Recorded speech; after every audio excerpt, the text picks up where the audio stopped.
Eh bien, on est une société spécialisée dans tous les services qui tournent autour d'Internet. Donc ça va on a une vingtaine de produits différents aujourd'hui, de la gestion d'adresse mail ou la gestion des noms de domaine, jusqu'à des serveurs cloud de disponibilité pour des très grands comptes. L'histoire d'Infomaniac a débuté en 1994. Tout d'abord, c'est un magasin d'informatique. Assez rapidement, vers 1996, on a commencé à fournir des connexions Internet, surtout dans la région genevoise. Début 2000, on a commencé également assez rapidement, suivant la demande de nos clients, à fournir des hébergements de sites Internet.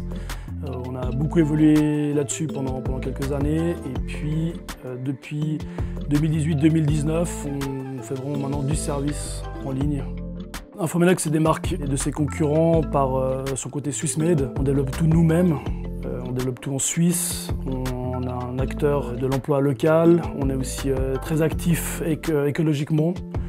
On a le data center le plus écologique de Suisse. On va bientôt construire le data center le plus écologique d'Europe, voire du monde. Et ça, c'est vraiment quelque chose qui tient à cœur à tous nos clients et on continue à aller là-dedans.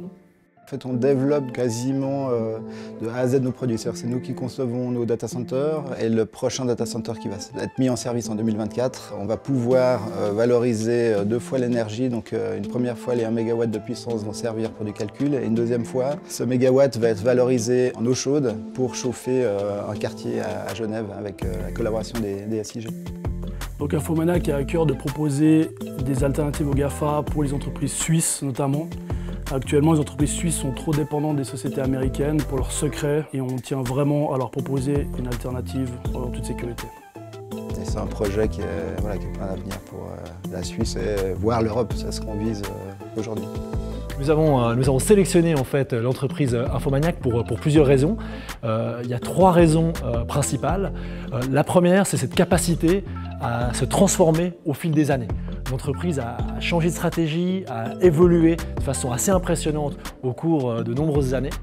Le deuxième point, c'est cette ambition d'aller concurrencer les GAFA. Ça peut paraître très ambitieux et un peu fou, mais c'est leur volonté et quand on les rencontre, on a envie d'y croire. Et le dernier point, c'est cette envie de voir le monde meilleur et d'appliquer au quotidien, au sein de l'entreprise, justement comment améliorer le monde et on le vit au sein de la société.